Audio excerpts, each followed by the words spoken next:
Welcome back વિદ્યાર્થી મિત્રો. Just 5 minute બૂસ્ટરમાં ફરી એકવાર આપનું હાર્દિક સ્વાગત છે. ગયા લેક્ચરમાં આપણે વિદ્યુત ડાયપોલની વાત કરી હતી અને એના અક્ષ ઉપર અને વિષુવવૃત્ત ઉપર વિદ્યુત ક્ષેત્રના સૂત્રો જે છે એની સમજૂતી મેળવી હતી. આજે ફરીને આપણે વિદ્યુત ડાયપોલના અમુક કોન્સેપ્ટ જે છે એ ક્લિયર કરવાના છે.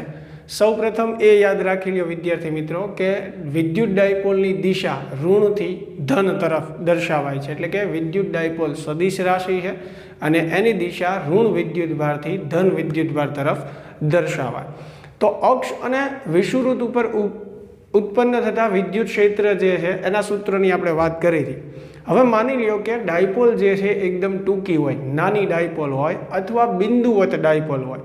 તો બિંદુવત ડાયપોલ અથવા ટૂંકી ડાયપોલ કોને કહેવાય? કે જેમાં 2a અંતર જે છે, આપણે બે વિદ્યુતભારો વચ્ચેનું અંતર શું કહીએ? 2a. તો આ અંતર ખૂબ ઓછું હોય તો એને ટૂંકી ડાયપોલ કહેવાય અથવા તો શું કહેવાય? એને બિંદુવત ડાયપોલ કહેવાય.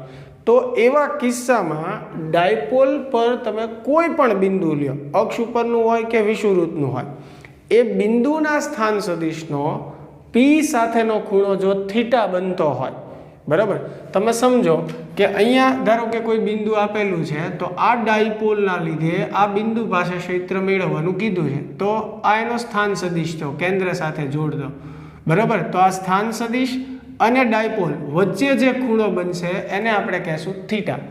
તો નાની ડાયપોલ માટે કોઈ પણ બિંદુ માટે વિદ્યુત ક્ષેત્રનું સૂત્ર Kp/r³ √3 cos² θ + 1 થાય. જ્યાં થીટા શું છે?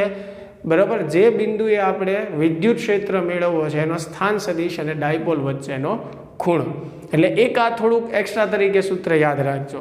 હવે આપણે વિવિધ કિસ્સાઓ જોઈએ મિત્રો કે જેમાં બે ડાયપોલ આપેલી હોય અને એની અલગ અલગ ગોઠવણ હોય અને એવા કિસ્સામાં બંને ડાયપોલ પર લાગતું બળ, એટલે કે બંને ડાયપોલ વચ્ચે લાગતું વિદ્યુત બળ મેળવવાનું કે. જેમ કે પહેલી ગોઠવણ અહીંયા તમે જુઓ, મેં બે ડાયપોલ દર્શાવી છે. આ પ્રથમ ડાયપોલ છે જેમાં -q1 અને +q1 વિદ્યુતભાર છે, બંને વચ્ચેનું અંતર 2a1 કીધું છે.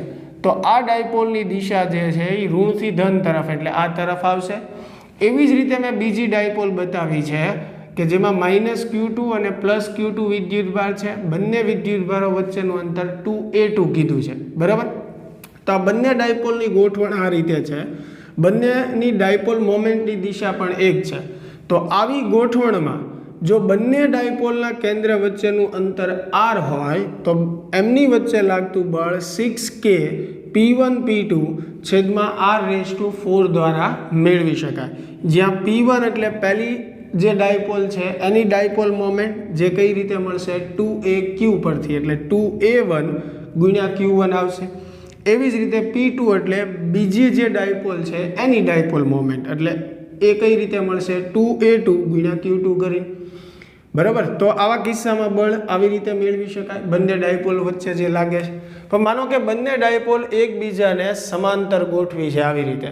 સેમ આ જ ડાયપોલ છે, એટલે હવે બધું ફરી નહીં સમજાવું. તો અહીંયા ડાયપોલ મોમેન્ટની દિશા ઉપર તરફ થશે, પહેલાની અને બીજાની રીતે, અને બંનેના કેન્દ્ર વચ્ચેનું અંતર r છે. તો આવી ગોઠવણમાં બંને વચ્ચે લાગતું બળ 3k P1 P2 r⁴ દ્વારા મળે. અને માનો કે બંને ડાયપોલ એકબીજાને લંબ ગોઠવી છે. એક ડાયપોલ જે છે આવી રીતે શિરોલંબ છે, એક સમક્ષિતિજ છે.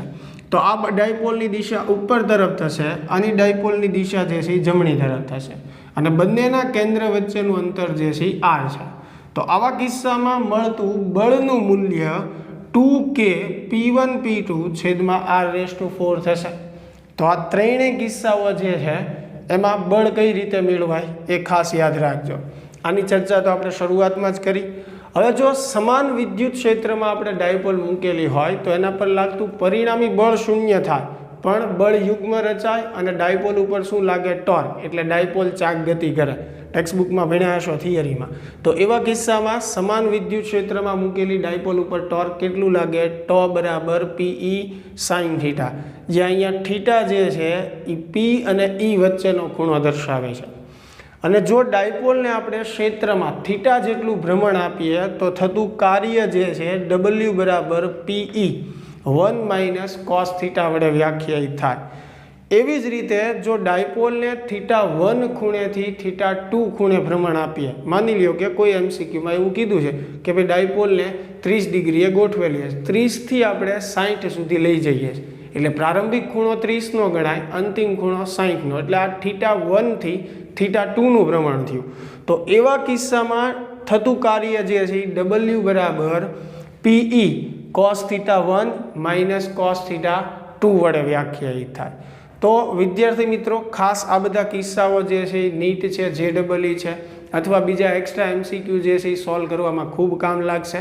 તો ખાસ અમારા બૂસ્ટર વિડીયો લેક્ચર જે છે એ જોતા રહેજો, ચેનલને સબસ્ક્રાઈબ કરો અને લાઈક કરજો અને શક્ય હોય એટલું વધારે શેર કરજો.